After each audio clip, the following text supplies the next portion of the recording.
There. Today I'm going to talk a little bit about guidelines for calligraphy writing. Making lines to keep your words, your letters on the same level, nice and straight, nice and even.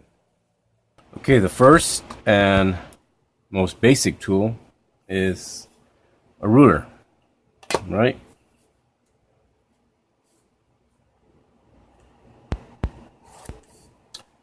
Now, but that will only give you the bottom part.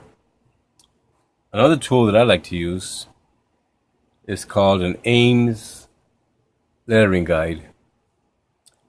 It has a whole bunch of holes here. I don't really know how they work, but you can adjust it and you can adjust different lines. What I use is this set of holes here. These are spaced about 1/8 inch apart. And the way it works is I draw my first line, and here I have two markings for two different size pens.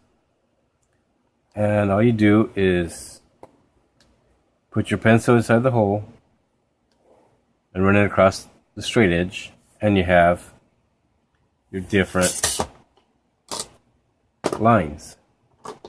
The smaller space I use for the 3.8 millimeter pen. The larger space I use for the much larger pen.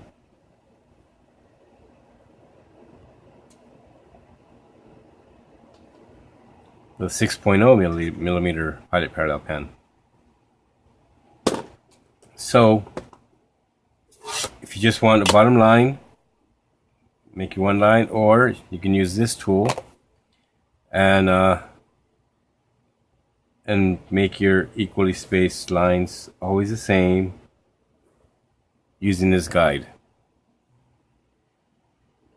Now what I like to use is this fantastic tool called a parallel glider. As you can see, it's got measurements, a little ruler here, a ruler here, and these dots which are equally spaced. And what you do is you set your spot. I like to keep it parallel to the edge. I'll roll down, and then I'll go up 1/2 inch,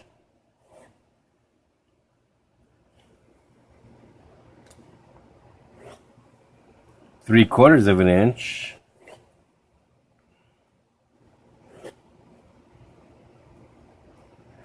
or 1 inch, depending on what pen I'm going to use. Now, the nice thing about these dots here, and what is very important too when you're first learning to do calligraphy, is to have vertical guidelines. Okay, so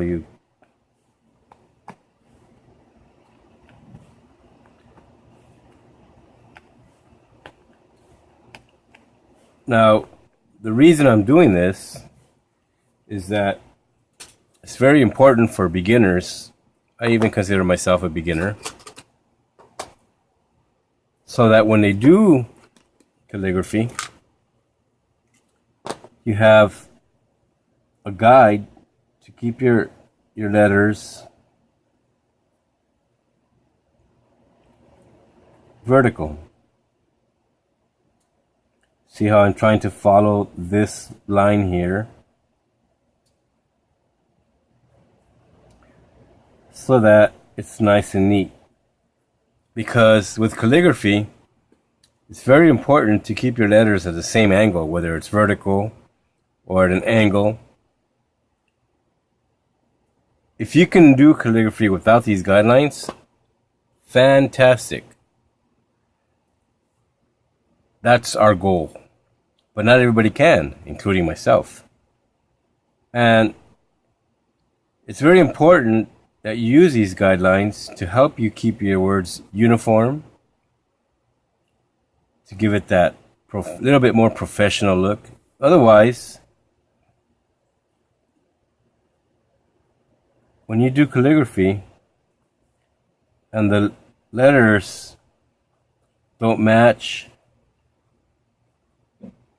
they're on different heights, different widths. They're not on the same line here or here.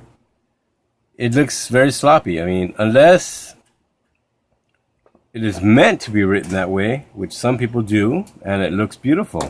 If you are writing words or letters that are meant to be a little bit crooked, don't have to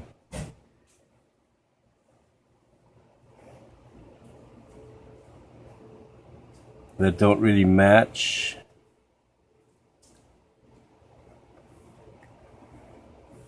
It can still look nice and neat because it has a look to it. But if your goal is to keep them nice and straight and or whatever angle, but you want them to be the same, then it's very important to use the guidelines. And then when you're done, when your ink is dry, just come back and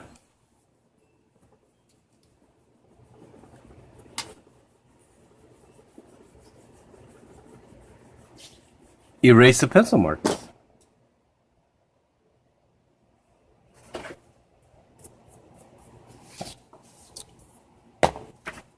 And there you have a word, nice and straight, equal height,